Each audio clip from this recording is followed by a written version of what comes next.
গ্রহণ করতে লাগবে অন্যরা ক্লিবদিক মা স্বপ্ন যুগে দেবতারা লক্ষ্মী পর্বত এড়ে শারীরিক দেবতারা 800 পুরো এরা লক্ষ্মী এবং সাদা হাতি তার পাশে গণেশজি এবং এবারে আমার দেবতারা দিত স্বপ্ন দিকে স্বপ্ন মাহিত হইতে যায় না মানে রাজা হয়ে যায় মহারাজ এই স্বপ্নের কোনো কোনো কারণে এটা শুভ লক্ষণ পরশে মহামায়া দেবী করবে মানে এক মহাপুরুষের প্রতিসন্ধি গ্রহণ হয়ে যেদিন প্রতিসন্ধি রয়ে শাস্ত্রের মধ্যে আছে এবং মহাপরিনির্বাণ সূত্রও আছে এদিন নাকি মহাভূমিকম্পই হয়। ভূমিকম্প 8টি কারণ আছে শাস্ত্রের মধ্যে আছে 8টি কারণ। তার মধ্যে প্রথম কারণ হচ্ছে যদি কোনো মহাসত্য মহা পুরুষটা যদি মাতৃগর্ভে জন্মগ্রহণ করে তাহলে কি হয় মহাভূমিকম্প হয়। তো এই প্রতিসন্ধি আজিয়ার করতে করতে এই মহাপুরুষের প্রতিসন্ধির পুণ্যতে যে পৃথিবী কম্পিত মহাভূমি কম্পিত হয়ে এই সত্যতার ফলে আপনারা চিন্তা সাধুবাদী তারপর গ্রহণ করবো। 2 নম্বর কারণ আজিয়া পূর্ণিমার তিথিতে 29 বছর বয়সে সিদ্ধার্থ স্ত্রী পুত্র মানে রাজা মা বাবা রাজ্য মঙ্গলহস্তি সব কিছু তার মধ্যে গিয়ে দেয় মহাবিনিষ্ক্রমণ নাম দিয়ে মহাবিনিষ্ক্রমণ অর্থাৎ গৃহত্যাগের কাজে পূর্ণিমার দিন। তো যদি আজকের দিন গৃহত্যাগ মৃত্যু হইলে আর হতে পারতাম না। আজকের দিনই বেরো গৃহত্যাগ লিখে দেয় পৃথিবী কম্পিত মহাভূমি কম্পিত এমনিলে ত্যাগ পৃথিবীর ক্ষণিকাই দিতে পারে। হ্যাঁ, স্ত্রী পুত্র মা বাবা সম্পদ রাজ্য মঙ্গলহস্তি এরকম ত্যাগ কেউ দিতে পারে। সেটা হলো মহা অবিনিষ্ক্রমণ অর্থাৎ মহাগৃহত্যাগ আজকের দিন। তো এই পবিত্রতা রক্ষার্থে ওনারা 3টা সাধুতাকে উচ্চারণ করো। 3 নম্বর কারণ ও তো 6 বছর কঠোর সাধনা করি উদ্যুত্ত জ্ঞান লাভ করার পরে তখন তিনি চিন্তা করতে এই উদ্যুত্ত জ্ঞান ভার তখন আল্লাহ কামাল নামক এক ঋষিকে দেখে দেন আমাদের তো সব আগে গৃহত্যাগ করছি দেহ ত্যাগ করছি। হ্যাঁ, তারপরে আবার হাতে এটাতে রামপুত্র রুদ্র ওর দিব্য দৃষ্টিতে ওরা চাইছে কি রামপুত্র রুদ্রকে সারাপুত্র তার মামা। হ্যাঁ, আর আল্লাহ কামাল জীবন হয় কি বৈদ্যি করোনা বুঝে দেওয়া সিদ্ধার্থ অবস্থা কাটিয়ে দেয় একজন হইলে বুদ্ধ হইব আর একজন হইয়া দেয় না সকল মধ্যে রাজা এই জীব বুদ্ধ বইয়ের উপর এই বলে এই আল্লাহ কামাল আল্লাহ কামাল এই বিষয়টা আগে দেখা যায় করছি এবং রামপুত্র রুদ্র সারিপুত্র কি ওই অনেকে একদিন আগে দেখা যায় করছি তার তো আরো একদম বুঝিব আবার জ্ঞান যখন আসে চিন্তা করে দিব্য দৃষ্টিতে সাথে যেহেতু পঞ্চবর্গীয় শিশু আছে কি ইতারা নিজে জ্ঞান আছে দিন ইতারা মানে ইতারা না হলে বুঝি তো কষ্ট করিয়ে না অনেক পরিশ্রম করিয়ে না যোগে এত সাধনা পানি চাই এবং ইতারা উদ্দেশ্য করিয়ে না আজিয়া মানে ইতারা উদ্দেশ্য করিয়ে দেশনা করছি সেই দেশনা করছি দেশনার নাম কি দিয়ে ধর্মচক্র অবর্তন সূত্র মানে দেশনা। হ্যাঁ, ধর্মচক্র ধর্মের যে চক্র আমাদের শাখায় বই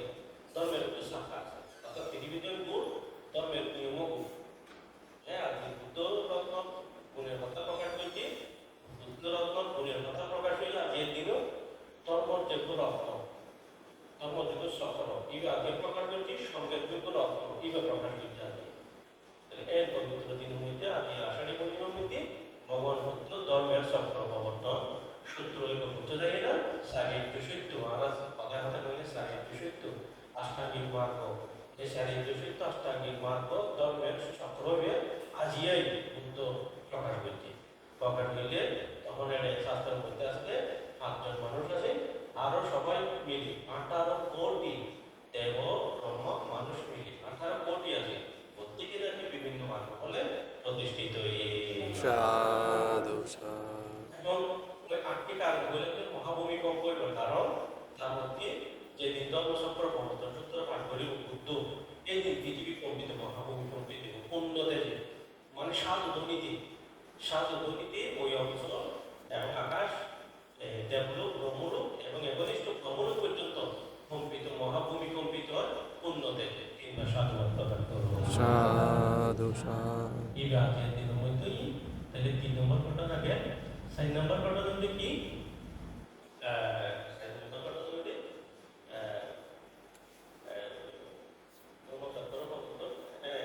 আজ হচ্ছে গণ্ডব্য বৃক্ষমূলে যমবৃত্তি প্রতিহার্য। গণ্ডব্য বৃক্ষমূল মানে গণ্ডব্য গাছের নাম, বিশাল গাছ, আম গাছের আম গাছ, বিশাল গণ্ডব্য বৃক্ষমূলে এই বাক্য রীতি দেখা যায় যমবৃত্তি। তো তৃতীয় ব্রাহ্মণ যারা আছে তারা তো সবসময় ব্রাহ্মণের যুক্ত সময় যুক্ত আছে, তারা ওদের আগেও আছে। এই তারা কুসংস্কারের বর্গবাদী যারা আছে তারা এখন পর্যন্ত বুদ্ধের শত্রুতা করত, কিন্তু বুদ্ধের সত্যতা ধারণ লাগাইত। এক পর্যায়ে যে বুদ্ধ শিষ্যরা যখন রীতি দেখা, তখনই তারা বলতে কি মানে রীতি আনন্দ হয়। এই দিকে বুদ্ধ মানবে যে রীতি কথা হয় না, এই প্রসঙ্গরা মানবে তাদের রীতিকে হাই মানুষের তো অবসর করার দরকার নাই, রীতি কথা হয় মায়া দিত না, একটা প্রাপ্ত করলে এই দ্বারা শুধু কি বলি না আমাদের চলে আলাদা শোনাই হলে রীতি আলাদা আলাদা যে রীতিতে হাই তখন দেখুন আলাদা রীতি দামি দেবে রাজও যে কোনো বুদ্ধ রান বুদ্ধদের মত শৈলী আর বুদ্ধ এক কথা বুদ্ধ এক কথা দুই না হয় বলে আলাদা রীতি তো কিন্তু আর তো নদাইও আর তো নদাই তবে আই দেখা যায় সেটা দিলে তোমার আলাদা তৈরি থাকবে আলাদা দেখা যায় নতুন যদি রীতি মনে হাতটা দেখা তো নাম তো নাই দেখাই হতো আলাদা তো অভিনয় করে চলে আছে ইউ আই দেখাইতে যাইও তাহলে অন্যরা ব্যক্তি মানা করবে না, ব্রাহ্মণ সন্ধ্যা করতে পরামর্শ করতে যদি যদি আই দেখাইতে ওখানে প্রভুর সামান্য রীতি দেখা গেলে সামান্য মানে ইয়া দেখা করলে বলে জন্ম কথা করে ফেলায় এত ইয়া দেখা না দরকার নেই, রীতি দেখা অনেক পর্যন্ত এক হয়ে তোমরা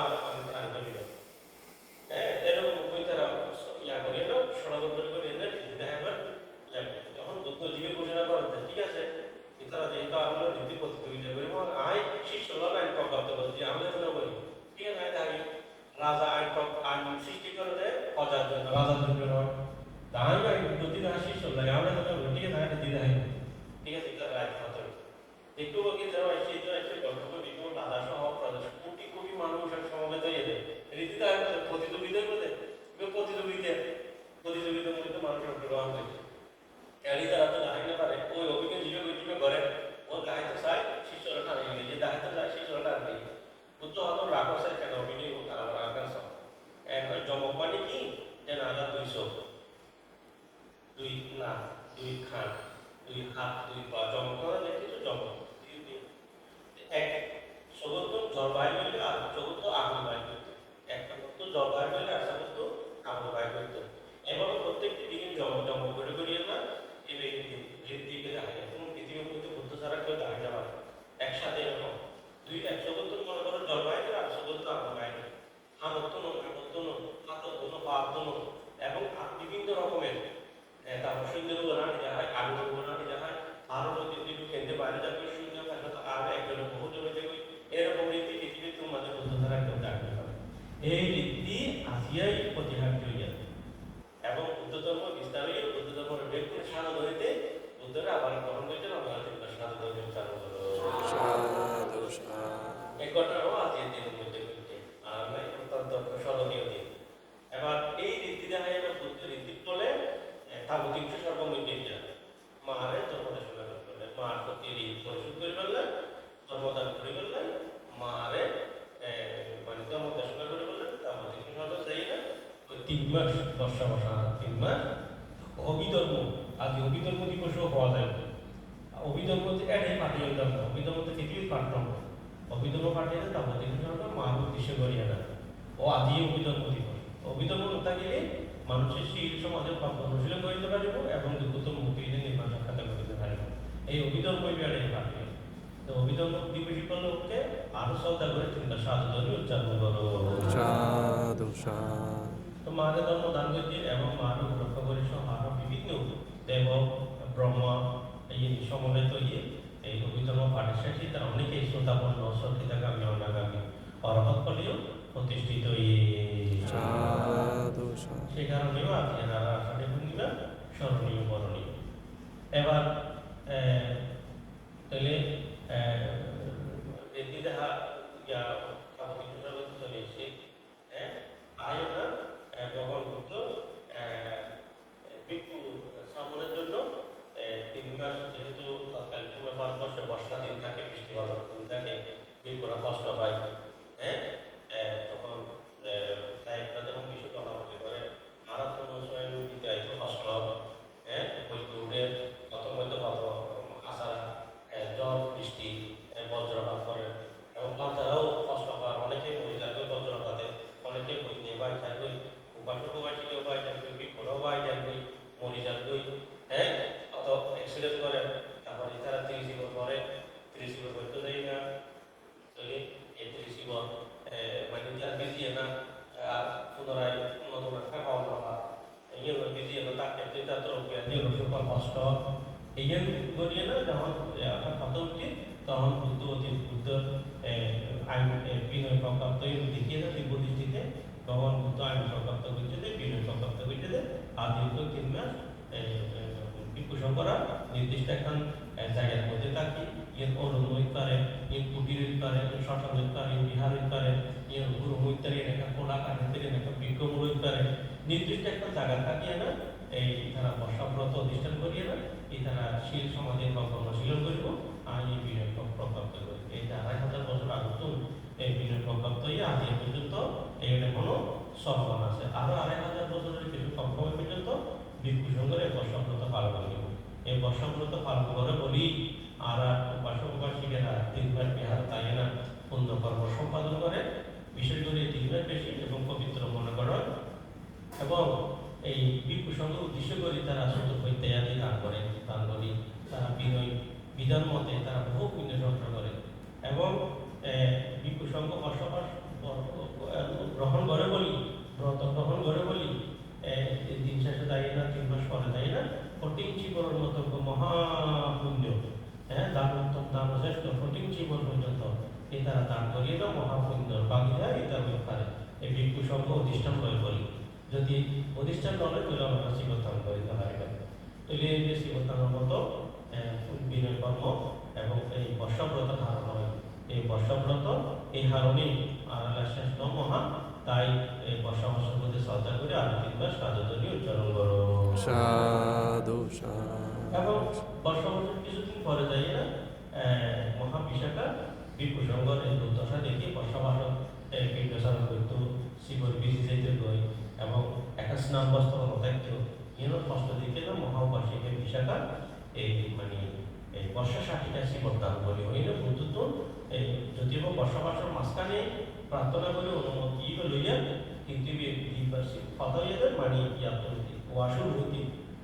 ওয়াশুর হইতে জানো কিন্তু যদিও মাঝখানে প্রাপ্ত ওই বই অর্থাৎ পারমিশন নাই কিন্তু দিয়া বলে তো হতে তুলতে ও আগুনের দিয়া তুলতে এই একটা মহত্বতা প্রকাশ করছে আমাদের আশুবাবু এবং তার পরিবার উপাসিকা মন্ত্রী বড়ুয়া এবং তার পরিবার আর ওই বিকাশ বাবু উপাসিকা এবং ওনারা যারা আরো সার্বজনীনভাবে যদি ইচ্ছা করি ওনারা অংশগ্রহণ করতে পারবেন। অনেকেই করি যে অন্যরা সাইডের সার্বজনীনভাবে বর্ষা সাথীকে শিবতানের মধ্যে শ্রদ্ধা ভাব প্রসারিত করে ওনারাও ইয়া করতে পারবেন, কেননা এই শিবগুলো আরো অধিষ্ঠান করিয়া না এই 3 মাস আর এই মানে পরিভোগ করছে। তো এই হারণেও আমি আষাঢ়ী পূর্ণিমা আর শ্রেষ্ঠ মহা স্মরণীয় বরণীয় এই উপলক্ষে ওনারা 3 মাস সাধুধর্মী উচ্চারণ করব। সাধু সাধু তো পরিশেষে এতক্ষণ আমরা পণ্য সম্পাদন করলাম আজকে আষাঢ়ী পূর্ণিমার তিথিতে এই পুণ্য আমাদের প্রয়াত জাতিগণ যারা তারা লাভ করুক, সুখী হোক, ঊর্ধ্বগতি হোক, দুঃখ থেকে মুক্ত হোক, অন্তরে নির্বাণ সুখ লাভ করুক,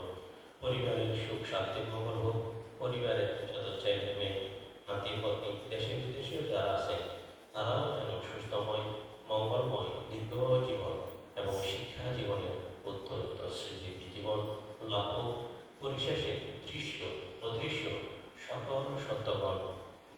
হইতে সংক্রান্ত 37 প্রকার বুদ্ধি প্রক্রিয়া ধর্ম লাভ করো।